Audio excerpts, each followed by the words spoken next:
आचार्य श्री प्रभाकर जी हमारे ओशोधारा के बड़े विशिष्ट वरिष्ठ आचार्य हैं, मल्टी डायमेंशनल पर्सनालिटी हैं।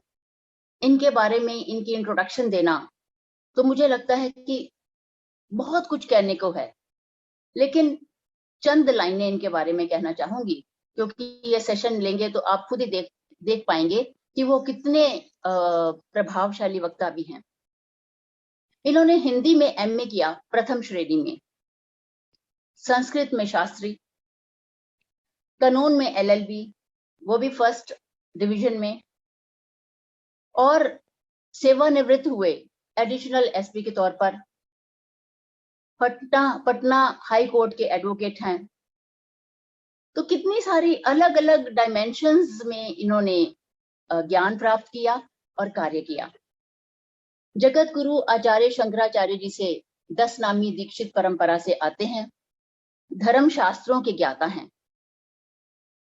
वर्ष 1974 में महान हमारे सदगुरु परम गुरु ओशो से जुड़े, लंबे समय तक ध्यान और ओशो साहित्य का अध्ययन किया। नवंबर 2000 में ओशोधारा में आए और 11 दिसंबर 2002 को संबुद्ध हुए, आत्मज्ञान को प्राप्त हुए। वर्ष 2003 से आचार्य श्री के रूप में देश विदेश में ध्यान समाधि, सत्संग एवं प्रश्न उत्तर कार्यक्रमों का संचालन करते हैं। अब तक जितने भी ऑफलाइन ध्यान समाधि के, सुरती समाधि के कार्यक्रम हुए हैं, सबसे अधिक कार्यक्रम इन्होंने करवाए हैं।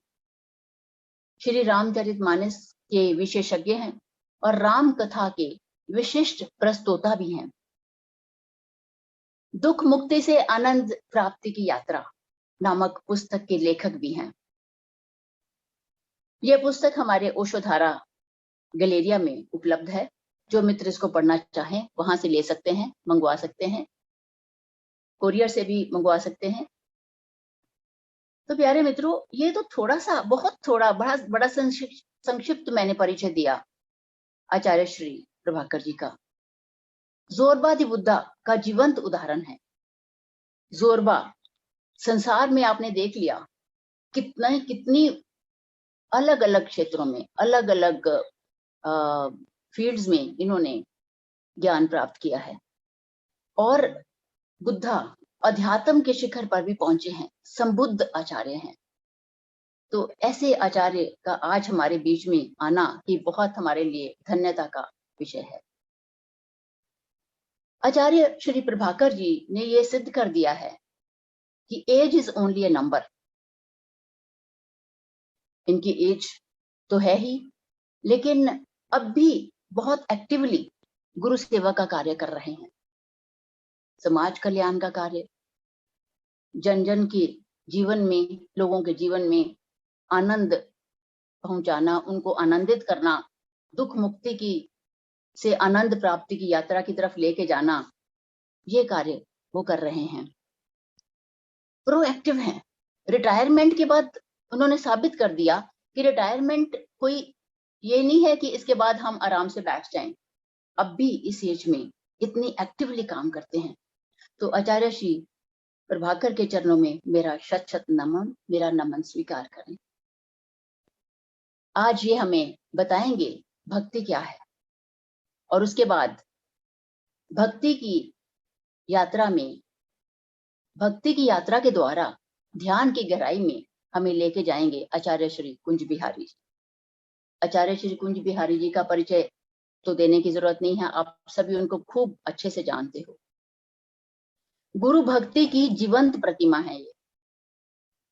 सारा दिन देर रात तक ये ओशोधारा का काम करते रहते हैं, गुरु के स्मरण में रहते हैं, गुरु सेवा करते रहते हैं।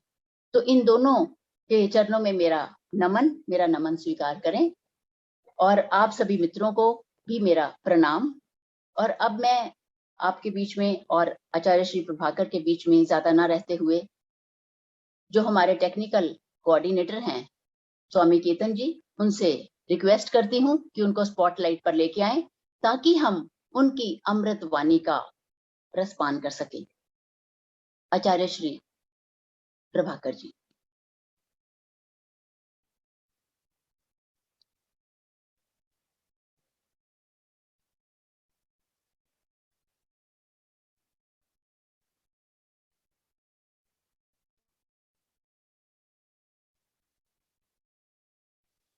आचार्य श्री आप म्यूट हैं, प्लीज अनम्यूट कर लीजिए।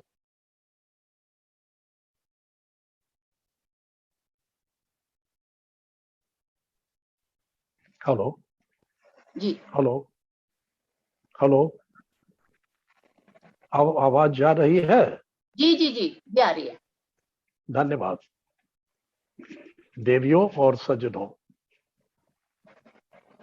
ओशो धारा के प्रिय मित्रों, आज के ओशो धारा ध्यान सत्संग में आप सभी मित्रों का मैं आचार्य ओशो प्रभाकर हार्दिक स्वागत करता हूं।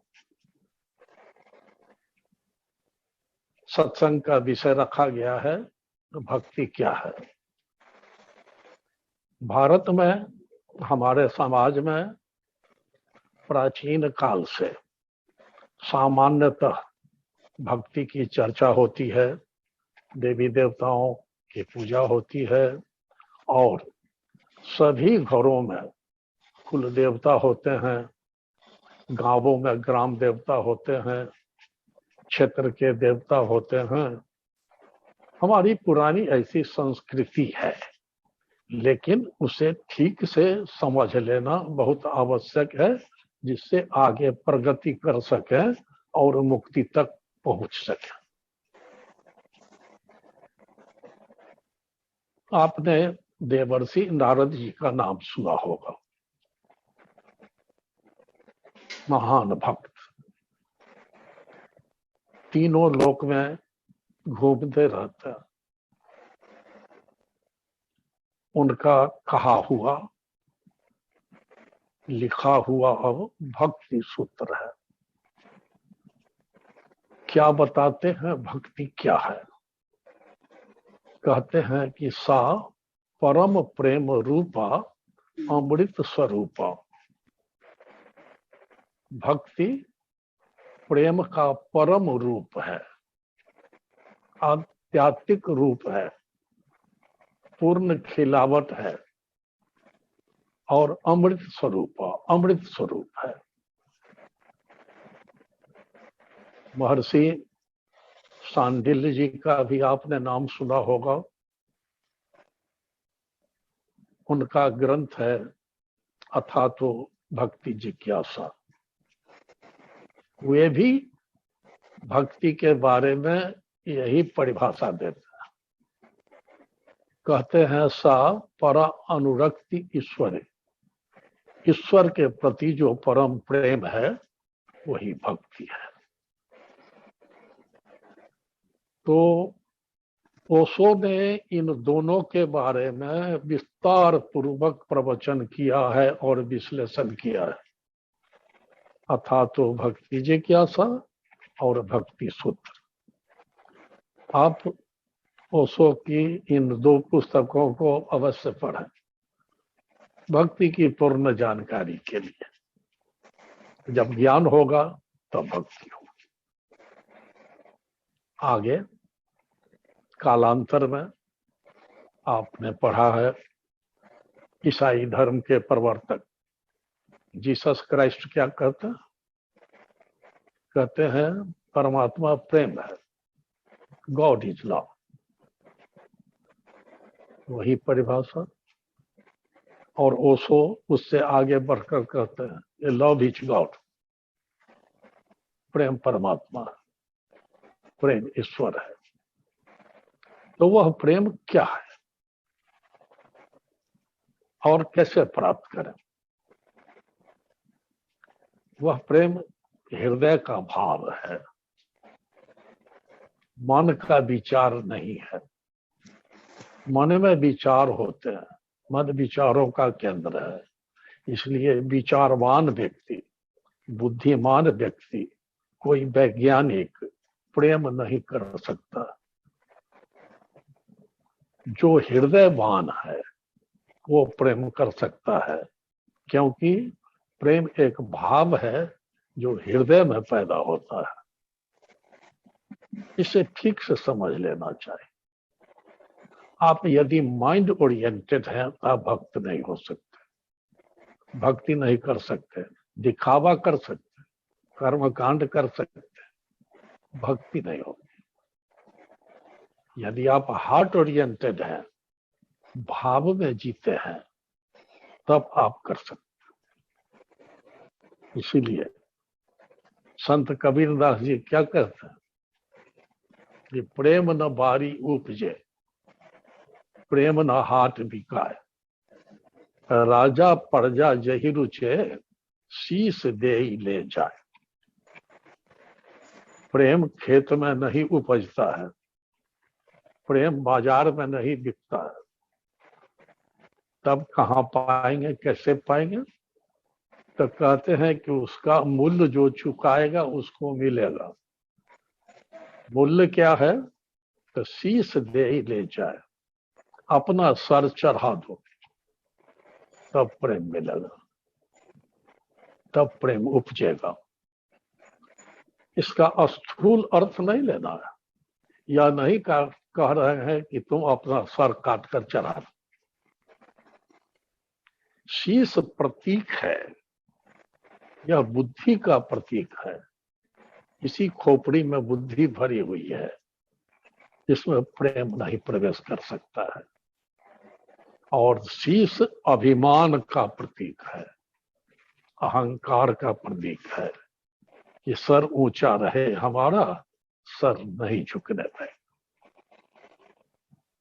तो अहंकार का त्याग करो, सोच विचार का त्याग करो, भाव को जगाओ, तब प्रेम पैदा होगा।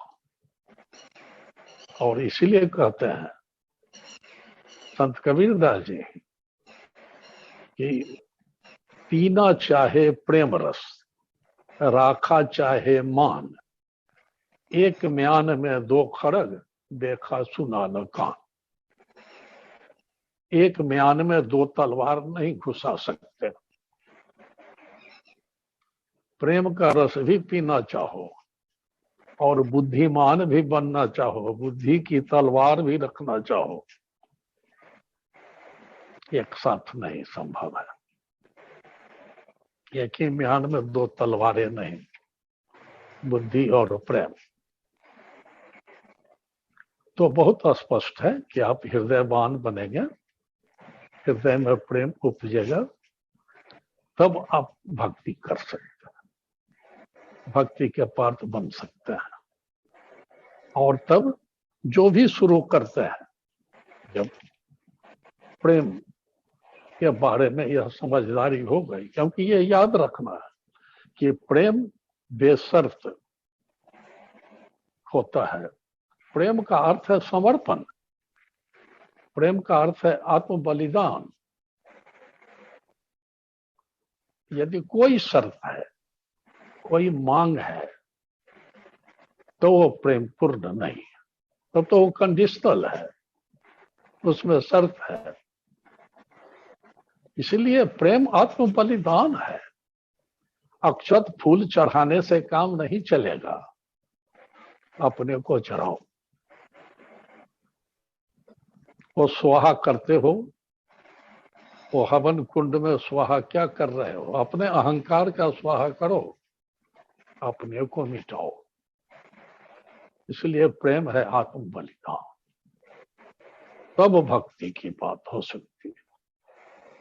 हाँ, भक्ति का आरंभ सामान्यतः गौणी भक्ति से होती है, सगुण भक्ति से होती है, जिसमें मूर्ति पूजा करते हैं, देवी देवता की पूजा करते हैं, पूजा के साथ पाठ करते हैं, स्तुति जाप भजन कीर्तन आरती वंदना हवन सब करते हैं। ये सारे कर्म कांड चलते हैं। गौणी भक्ति, आरंभिक भक्ति, सगुण भक्ति, देवी देवता हैं उनके प्रति समर्पण, आरंभ करते हैं यही से।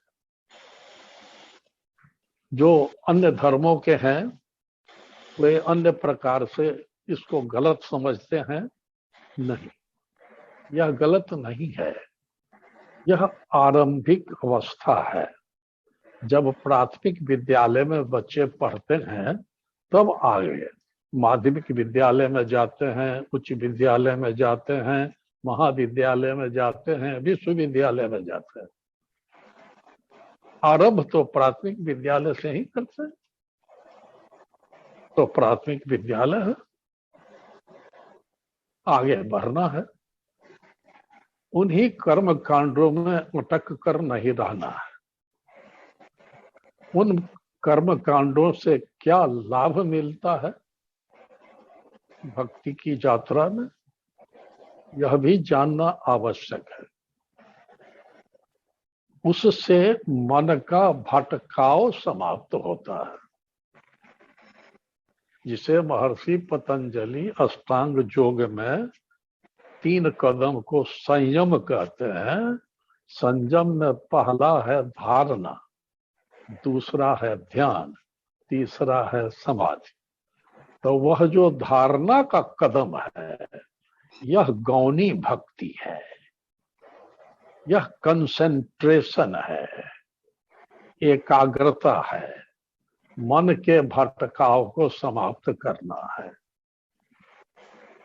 मन को एक से बांध देना है, वह देवी हो या देवता हो, तो भटकाव समाप्त होता है। वहीं पर आप एकाग्रचित होकर संकल्प पूर्वक यदि टिके रहते हैं तो सारे विचार धीरे धीरे विलीन हो जाते हैं, मन का भटकाव समाप्त हो जाता है। अब उस देवता से या उस देवी से आपको प्रेम हो जाता है। आपने नाम सुना है स्वामी रामकृष्ण परमहंस जी का। उन्होंने काली जी की पूजा से आरंभ किया था। काली जी की पूजा करते थे, जीवंत पूजा करते थे, कर्म कांड जैसा नहीं, कर्म कांड में ही जीवंत था। अब काली जी और उनके अतिरिक्त जैसे कोई था ही नहीं। जब शिकायत पहुंची दक्षिणेश्वर मंदिर की मालकिन रानी रासमणी को कि पुजारी पागल है, ये झूठा फल चढ़ाता है काली जी को, यह समय पर पूजा नहीं करता है, कभी रात में जाकर मंदिर खोलकर पूजा करता है, दिन में सुबह में और शाम में करना चाहिए सो नहीं करता है, और मंदिर में कल से इसने ताला बंद कर दिया है, कोई दूसरा भी नहीं जा सकता है, पूजा नहीं कर सकता। रानी के हाथ से बुलाहट हुई। रानी ने पूछा कि ऐसा ऐसा सुनने को आया है, आप ऐसी गलतियां क्यों करते, क्या तो समय पर पूजा क्यों नहीं करते हैं सुबह में और शाम में? रामकृष्ण जी ने कहा कि पूजा करने का, प्रेम करने का कोई समय होता है? जब भाव आता है प्रेम करता, पूजा करता, दिन हो कि रात क्या फर्क पड़ता, क्योंकि प्रेम तो समयातीत है, वो ठीक करे अनुभव से, वो तो कालातीत है, समय के पार की अवस्था है। कहा कि सुना है कि झूठा फल चढ़ाते हैं। कहा कि बचपन में मैं देखता था अपनी माँ को, टेस्ट करके देख लेती थी कि खट्टा है, अच्छा है, तब पिताजी को देती थी या देवी देवता को चढ़ाती। बाजार से खरीद कर लाते हैं, कहीं खराब हो इसलिए मैं सीधे नहीं चढ़ाता हूँ, टेस्ट करके देख ले। अब महारानी तो चुप हो गए। कहा कि मंदिर में आपने ताला क्यों बंद कर दिया है? स्वयं भी पूजा नहीं करते, दूसरों को भी नहीं करने देते। रामकृष्ण जी ने कहा कि माँ से झगड़ा हो गया है, काली जी से झगड़ा हो गया है। माँ बेटा में होता है, झगड़ा हो गया। रानी रासमणी को नहीं कुछ समझ में आया। कहा कि जाइए। कहा जाता है, कहा जाता था कि काली जी प्रकट हो जाती थी और रामकृष्ण जी आमने सामने बात करते। इसको धारणा कहते हैं, इसको भाव कहते हैं, इसको प्रेम कहते हैं, इसको भक्ति कहते हैं। गौणी भक्ति ही सही, सगुण भक्ति ही सही। इतनी पक्की, इतना निखार। तब क्या हुआ? हमारे यहाँ कहा जाता है कि जब शिष्य तैयार हो जाता है, साधक तैयार हो जाता है और अटकाव होने लगता है, तब परमात्मा किसी गुरु को भेज देता है आगे बढ़ाने के लिए। घूमते फिरते पंजाब के एक 10 नामी पंथ के सिद्ध पुरुष रमता जोगी तोतापुरी जी आ गए कलकत्ता दक्षिणेश्वर मंदिर। रामकृष्ण जी ने मान स्वागत किया, प्रणाम किया, उनको ठहराया। उन्होंने देखा, पूछा, और तोतापुरी जी ने पूछा कि जहां पर तू पहुंचे हो वहां रुके हुए अब क्यों हो? बरसों से रुके हुए हो, आगे नहीं बढ़ रहे हो, अब काली जी से आगे बढ़ो। तो कैसे? वो समझाते थे। रामकृष्ण जी पढ़े लिखे नहीं थे, तो उनको कठिनाइयां थी, कुछ व्यवहारिक कठिनाइयां थी, वो घटनाक्रम अलग है। लेकिन तोतापुरी जी ने समझाकर बुझाकर उनको स्वयं अपनी उपस्थिति में उनको वहां से आगे बढ़ाया और सगुण से निर्गुण भक्ति में ले गए, गौणी भक्ति से पराभक्ति में ले गए, निराकार परमात्मा का अनुभव करा दिया, निर्गुण ब्रह्म का अनुभव करा दिया। रामकृष्ण जी पुजारी से परमहंस हो गए, गौणी भक्ति से पराभक्ति में चले गए। उसी प्रकार आपने अवश्य जाना है संत मीराबाई को।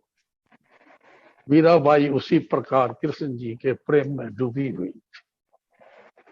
मेरे तो गिरिधर गोपाल दूसरों न कोई, पग घुंघरू बांध मीरा नाची रे। समय आया, संत रविदास जी ने ओंकार दीक्षा देकर मीराबाई को निर्गुण ब्रह्म स्वरूप ओंकार का अनुभव कराया, आगे बढ़ाया। और जब आगे बढ़ी, राम रतन धन प्राप्त हुआ, तब अंततः वो क्या कह रही थी कि गगन मंडल में सेज पिया की इस विधि मिलना हो, प्रीतम से मिलना है। विधि क्या है, कैसे मिलेंगे?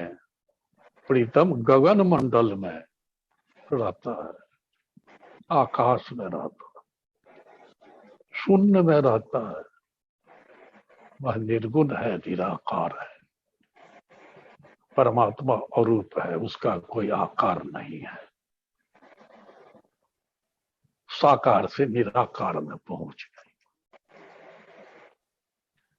तो यह जो है गौणी भक्ति, सगुण भक्ति, एक प्रकार से सोपान है, जिस सोपान से हजारों हजार की संख्या में आगे बढ़े हैं हमारे यहाँ। यह भक्ति की महिमा है। इसलिए भक्ति मार्ग को कठिन मार्ग नहीं कहा जाता। हाँ, यहाँ पर नवधा भक्ति की चर्चा करना आवश्यक है, जो एक प्रकार से गौणी भक्ति, इस सगुण भक्ति और निर्गुण भक्ति के बीच बफर का काम करती है, जंपिंग बोर्ड का काम करती है, टर्निंग पॉइंट का काम करती है। नवधा भक्ति श्री रामचरितमानस में भगवान श्री राम के मुख से कही गई है। संत सबरी बाई ने भगवान श्री राम से पूछा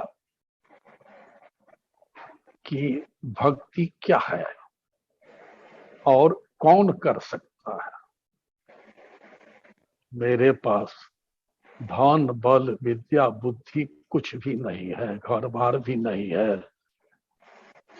सामर्थ्य भी नहीं है, सौंदर्य भी नहीं है, वस्त्र भी नहीं है, कुछ नहीं। तो गरीब भिखारी थी, जंगल में रहने वाला, जंगली फूल तोड़कर प्रत्येक दिन चढ़ाती थी और सड़क पर भी चढ़ाती थी कि भगवान आएंगे,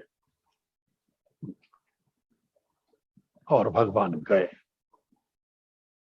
तो भगवान श्री राम से जब सबड़ी जी ने पूछा यह प्रश्न, तब भगवान श्री राम ने उत्तर दिया,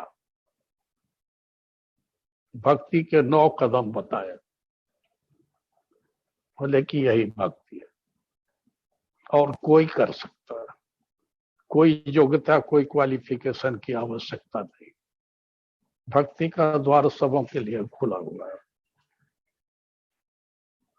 वो आपने पढ़ा होगा या जाना होगा, प्रथम भक्ति संतन के संगा, दूसरी भक्ति मम कथा प्रसंगा। कहते हैं कि भक्ति का प्रथम कदम है संतों के सत्संग में जाना। तुम्हारे क्षेत्र में कोई संत आए हैं, तुम्हें जानकारी हुई, तुम जाओ सत्संग में, सुनो, बैठो, देखो। यह पहला कदम। दूसरी भक्ति मम कथा प्रसंगा, दूसरा कदम उठाओ। सत्संग में जाते जाते दूसरा कदम अब यह उठाओ कि कहीं राम कथा हो रही है, कहीं शिव कथा हो रही है, कहीं कृष्ण कथा हो रही है, कहीं भागवत कथा हो रही है, जाओ और सुनो, भाग लो उसमें। यह भक्ति का दूसरा कदम हुआ। गुरुपद पंकज सेवा, तीसरी भक्ति अमान, चौथी भक्ति कपट तजी, करो हरि गुणगान। अब तीसरा कदम उठाओ, क्योंकि तुम सत्संग में गए, कथाओं में गए, और अब तक कोई संत तुमको अच्छे लगे होंगे, वे तुम्हारे गुरु हुए। अब तुम उनके चरणों में समर्पण करो, अब उनकी सेवा में लग जाओ, समर्पण करो। ये तीसरा कदम हुआ। चौथा कदम, अब सांसारिक छल कपट छोड़कर परमात्मा का गुणगान करो। भजन है, कीर्तन है, गुण है, चर्चा है, जो कैसे सजो बाई कहती है कि जो बोलो तो हरि कथा। अब परमात्मा के गुणगान में जियो। आपने देखा है, सारे शब्द कीर्तन परमात्मा के गुणगान है, और क्या है भक्ति। अब परमात्मा के गुणगान में जियो। ये चौथा कदम हुआ। पांचवा कदम, मंत्र जाप मम दृढ़ विश्वासा, पंचम भजन सुवेद प्रकाशा। अब पांचवा कदम पर कहते हैं कि थोड़ा सा मंत्र जाप करो, जो मंत्र गुरु ने दिया तुमको। अब तुम गुरु से दीक्षित हुए हो, तो गुरु ने जो मंत्र दिया है उस मंत्र का जाप करो। और मंत्र जाप मम दृढ़ विश्वासा, पंचम भजन सुवेद प्रकाशा। कहते हैं कि जब भी मंत्र जाप करो तो याद रखो कि तुम भजन कीर्तन अवश्य करो। मंत्र जाप से शक्ति जगेगी। आप भजन कीर्तन नहीं करोगे, समर्पण नहीं करोगे तो अहंकार पैदा हो जाएगा। इसलिए उस प्रिस्क्रिप्शन में ये जोड़ देते हैं 5वां कदम, कि ये 5वां कदम है कि तुम कुछ मंत्र जाप करो, और जब भी मंत्र जाप करो तो भजन कीर्तन अवश्य करो। खष्टम शील विरत बहु कर्मा, खष्टम माने छठा, खष्टम शील विरत बहु कर्मा, अनिरत निरंतर सज्जन धर्मा। अब कहते हैं छठा कदम उठाओ, तुम शीलवान बन जाओ। और शील पर बहुत कुछ आपने सुना है, पढ़ा है, जाना है। अंग्रेजी में उसका कोई सही अनुवाद नहीं है, लेकिन नोबिलिटी कहते हैं, सभी सबमिसिवनेस कहते हैं।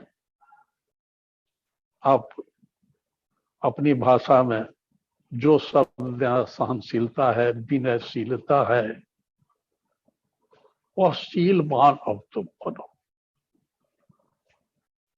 कष्टम शील विरत बहु कर्मा। अब इधर उधर लटपट बहुत सारे धंधे में व्यस्त रहते हो, वो सब छोड़ो, अब सज्जन बनो, सज्जनता धारण करो। ये छठा कदम हुआ।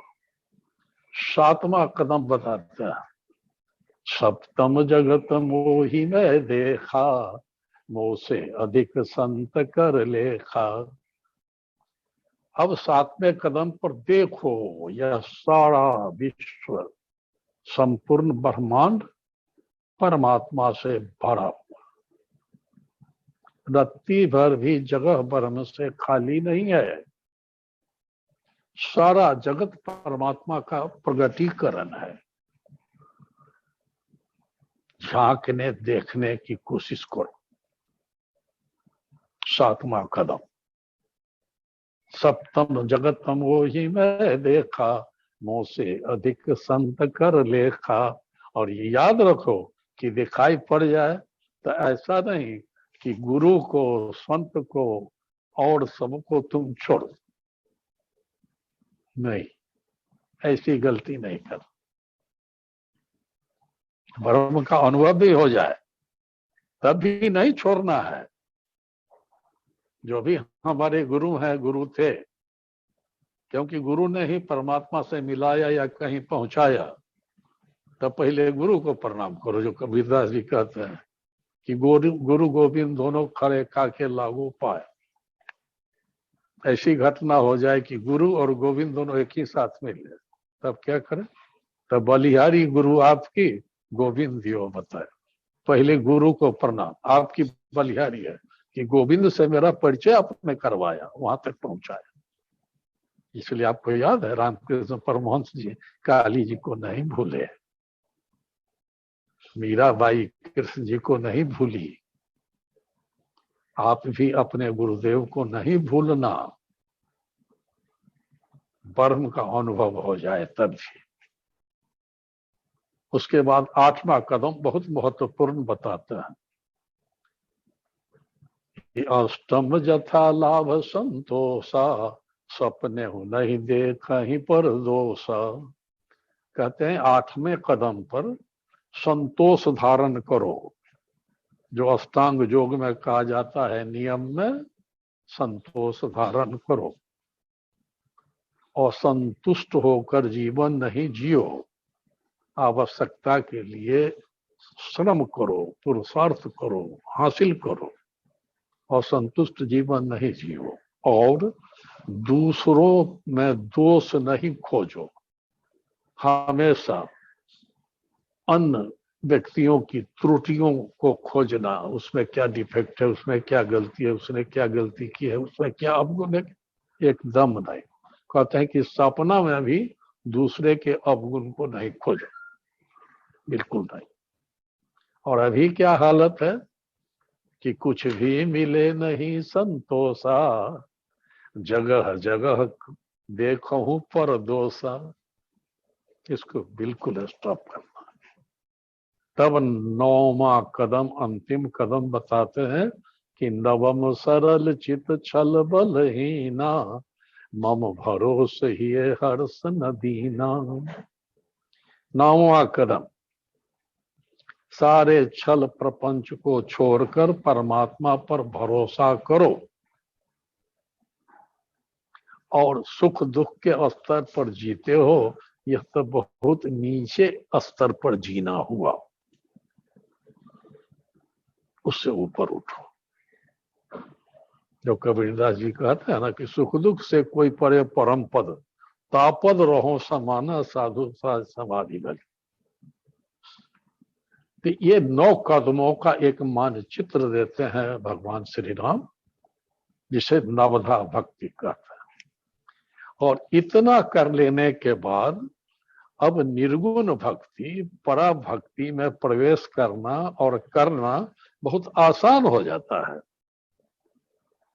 अब कोई कठिनाई नहीं रह जाती है। अब सज्ञान भक्ति जैसे आप आसानी से कर सकते, सारी बातें आपकी समझ में आ चुकी है और गौणी भक्ति के द्वारा मन का भटकाव भी दूर हो चुका है। आप एकाग्रचित हो गया है। अब आपके लिए आसान है यह समझ जाना कि परमात्मा अरूप है, निराकार है, समयातीत है, कालातीत है, ज्ञानातीत है, शब्दातीत है, उसका कोई वर्णन नहीं है। अब वहां चलना है, वहां पहुंचना है, उसके शरणागत होना है। 3 कसौटियां, प्रेम निष्काम होना चाहिए, कोई मांग नहीं, कोई अपेक्षा नहीं, कुछ नहीं। प्रेम निष्काम होना चाहिए एक।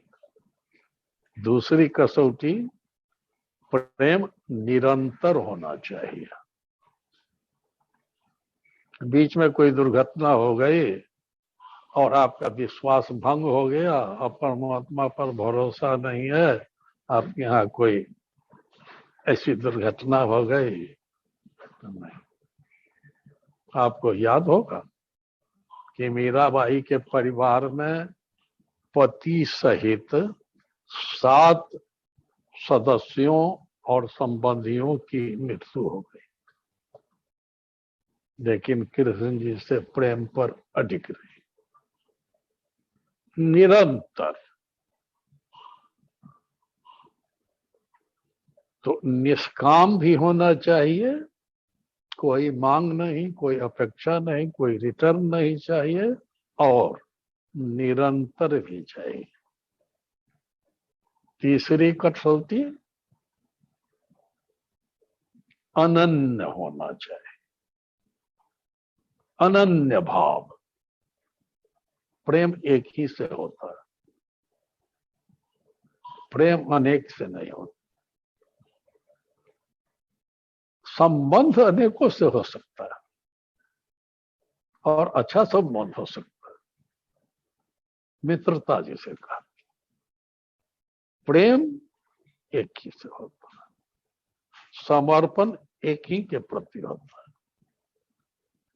आप आत्म बलिदान एक ही के प्रति कर सकते हैं, वह आत्म विसर्जन भक्ति में शरणागत होना कहलाता है। परमात्मा के शरणागत हो गए, परमात्मा के चरणों में समर्पण कर दिया, अब उसकी शरण में ही जीते हैं। गुरु तेग बहादुर जी का एक शब्द याद है ना, गोविंद के गुण गाओ साधो, गोविंद के गुण गाओ। उसमें एक पंक्ति क्या है, तज अभिमान मोह माया पुनि, चरण राम चित लाओ। और अपने चित्त को भटकते हुए मन को राम में समर्पित कर दो, छोड़। तज अभिमान, अहंकार माया मोह सबों का त्याग करके अब शरणागत हो जाओ। तब जो करावे सोई करना, नानक दास तेरी शरण। परमात्मा के शरण में समर्पण हो गया। जब समर्पण हुआ तब बात पूरी हुई, भक्ति पूरी हुई। यहाँ आकर जब आप नहीं हैं, अब परमात्मा ही है और उसी के शरण में आप जी रहे हैं, अब आपका कोई अस्तित्व जैसे है ही नहीं, परमात्मा ही है, आप नहीं है। उस स्थिति पर पहुंचने को पूर्ण भक्ति, जीवन मुक्ति प्राप्त हो जाती है। इसी जीवन में आपको मुक्ति प्राप्त हो गई, ऐसा नहीं कि मरने के बाद प्राप्त हो। वैसे भक्तों में भगवान दिखाई देते हैं, वैसे भक्तों में भगवान का अवतरण हो जाता है। परमात्मा के बारे में इसलिए संत कबीरदास जी कहते हैं कि है अथाह थाह संतन में दरिया लहर समानी।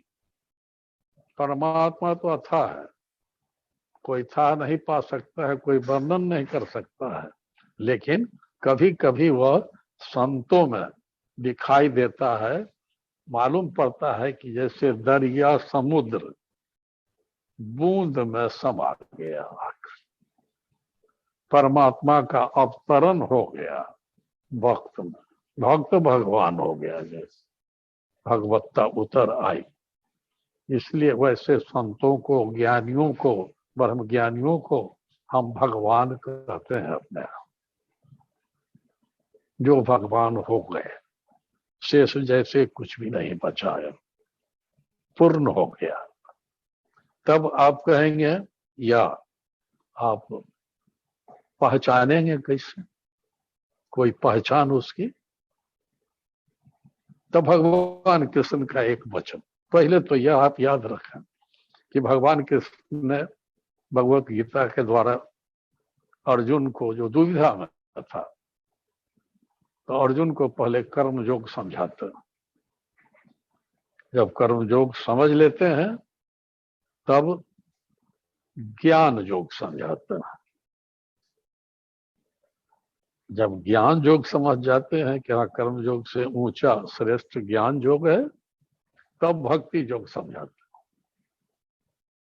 तब अर्जुन पूछते हैं कि आपने पहले तो कर्म योग समझाया तो हम समझ गए, तब फिर आपने ज्ञान योग समझाया, ऊपर ले आए तो हम समझ गए, अब फिर आपने भक्ति योग समझाया, तो आप यह बतावें कि इन तीनों में श्रेष्ठ कौन है?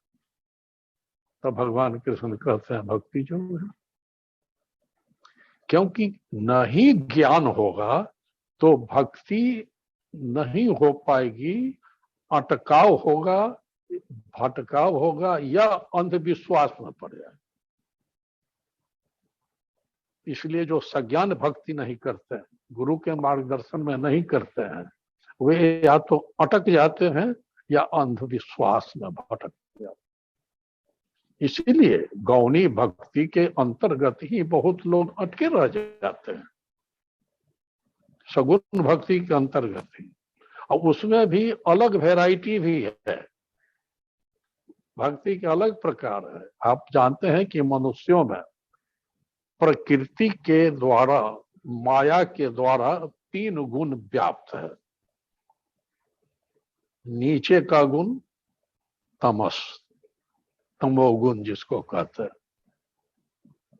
अवगुण का, उससे ऊपर का रजस, रजोगुण जिसे कहते हैं, उससे ऊपर का सत्व, सतोगुण जिसे कहते हैं। तो गौणी भक्ति तो तीनों प्रकार के लोग करते हैं और कर सकते हैं। और अगर ज्ञान नहीं है, सदगुरु नहीं है, मार्गदर्शन नहीं है, तो वहीं में अटके रह जाएंगे। तो जो तमस प्रकृति का है, तमस का मतलब अंधकार होता है, तमस का मतलब क्रोध होता है, तो जो तमस गुण से प्रेरित है वह भक्ति करता है अगर, तो वह उस प्रकार के देवी देवताओं की भक्ति करता है जिससे शक्ति प्राप्त कर वह अपने दुश्मनों पर विजय प्राप्त करना चाहता है। उसकी भक्ति का यही उद्देश्य होता है। दुश्मनों पर विजय प्राप्त करना, रावण के जैसे। जो रजोगुण प्रधान व्यक्ति हैं, रजस का मतलब है मनोकामना है, तो वो मनोकामनाओं की पूर्ति के लिए भक्ति करते हैं देवी देवता की, तो वह भी नीचे स्तर की गौणी भक्ति है, सगुण भक्ति है देवी देवता की पूजा। अब विष्णु जी, लक्ष्मी जी और बहुत सब पूजा करते हैं कि मनोकामनाओं की पूर्ति हो जाए हमारी। उससे ऊपर सत्व, जिनमें तमस नहीं है, रजस नहीं है, बिल्कुल निर्मल है, पवित्र है, सतोगुणधारी है, सत्व है,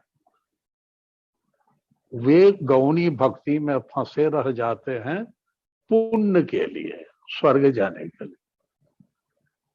वो पुण्यात्मा होकर रह जाते हैं, परोपकार करेंगे, सेवा करेंगे, छल प्रपंच इधर उधर कोई गलत काम नहीं करेंगे, वो अच्छे व्यक्ति हो जाएंगे, पुण्यात्मा हो जाएंगे, स्वर्ग तक की यात्रा हो सकती है, मुक्ति नहीं मिल सकती है, आत्मा का अनुभव नहीं हो सकता है, परमात्मा का अनुभव नहीं हो सकता है, जन्म मरण के चक्कर से मुक्त नहीं हो सकते हैं। देवी देवताएं भी मुक्त नहीं है, जब उनके भी पुण्य समाप्त हो जाते हैं तो उनको भी वापस आकर जन्म लेना पड़ता है, साधना करनी पड़ती है।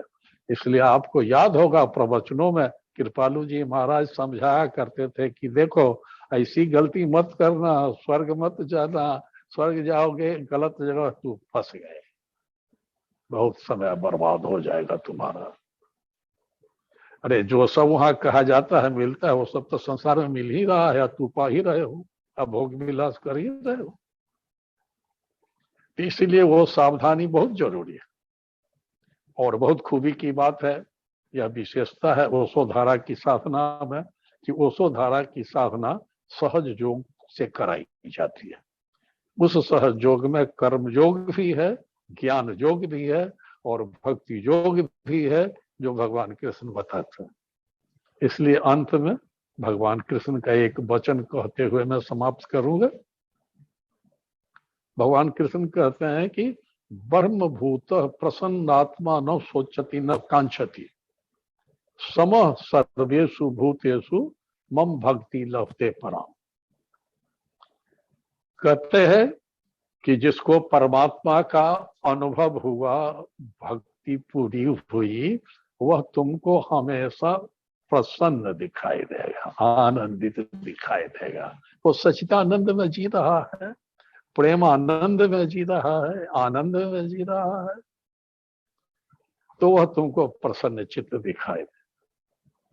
वह किसी शोक में नहीं दिखाई देगा, सोच विचार में फंसा हुआ नहीं दिखाई देगा, उसको कोई इच्छा नहीं है, कुछ नहीं, वो एकदम निष्काम है, डबाडोल बिल्कुल नहीं है किसी भी प्रकार से। और समः सर्वेषु भूतेषु, जो उसने स्वयं में पाया है, देखा है, आत्मा का अनुभव किया है, मैं ईश्वर अंश जीव अविनाशी हूं, इसका अनुभव किया है, वही वह सभी प्राणियों में आत्मा देख रहा है, समदर्शी हो गया, सर्वत्र उसको आत्मा परमात्मा का अनुभव हो रहा है और दिखाई दे रहे हैं। कहत कबीर सरब ही साहब, परखो परखन हरा हो। तो तू समझ लेना कि वह मेरी अर्थात परमात्मा की भक्ति प्राप्त कर चुका है, उसकी भक्ति पूरी हो गई है। तो प्रिय मित्रों, समय भी करीब करीब पूरा हो गया। अब आगे आपको आचार्य श्री कुंज बिहारी जी ध्यान का प्रयोग कराएंगे, अनुभव कराएंगे। आप उन्हें जानते हैं, आपने मुझे प्रेम से सुना, भक्ति के बारे में कुछ कहने का अवसर दिया। विषय तो बहुत बड़ा है, ये 1 घंटा में समाप्त होने वाला विषय नहीं है, लेकिन मैंने संक्षिप्त में इसको प्रस्तुत किया और मैं समझता हूं कि आपको अवश्य इसका एक मानचित्र मनस्पटल पर उतर गया कि हम कैसे कैसे आगे बढ़ते हुए कहां से कहां पहुंच सकते हैं। सज्ञान भक्ति आप कर सकते हैं। कभी कभी जब आप पुकारते हैं तो आपकी सेवा में मैं आता हूं ऑनलाइन सत्संग में, तो आप सबों ने प्रेम पूर्वक सुना, भाग लिया। इसके लिए आप सबों को बहुत बहुत धन्यवाद, बहुत बहुत शुभकामनाएं। और अब मैं आचार्य श्री कुंज बिहारी जी से अनुरोध करता हूं कि आप सबों को ध्यान करावें, और मेरी तरफ से आप सबों को धन्यवाद और नमस्कार।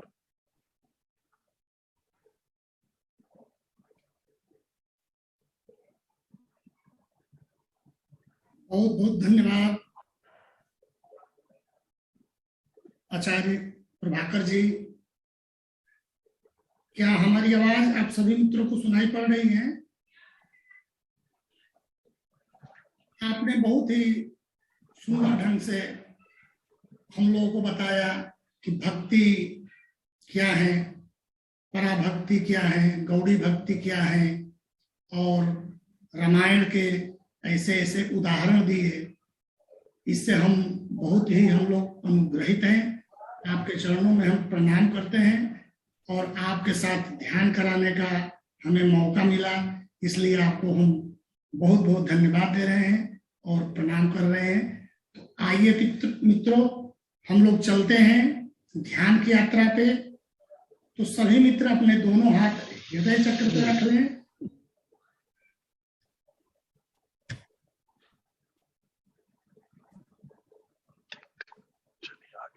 दोनों हाथ हृदय चक्र पर रख लें और गुरु वंदना करते हैं, फिर हम सीधे ध्यान में पहुंचते हैं। तो सभी मित्र अपनी आंखें बंद कर लें, दोनों हाथ हृदय चक्र पर रखें। स्वामी जी गुरु वंदना चला दीजिए। गुरु साक्षात परब्रह्म तस्मै श्री गुरुवे नमः।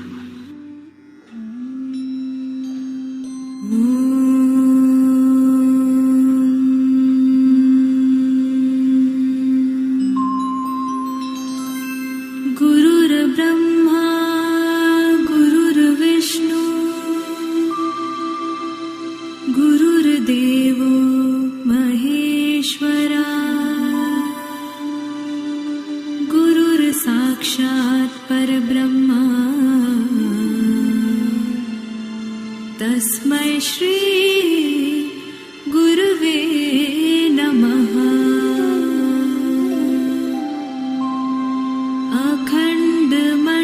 अखण्डमण्डलाकारं व्याप्तं येन चराचरं तत्पदं दर्शितं येन तस्मै श्री गुरुवे नमः।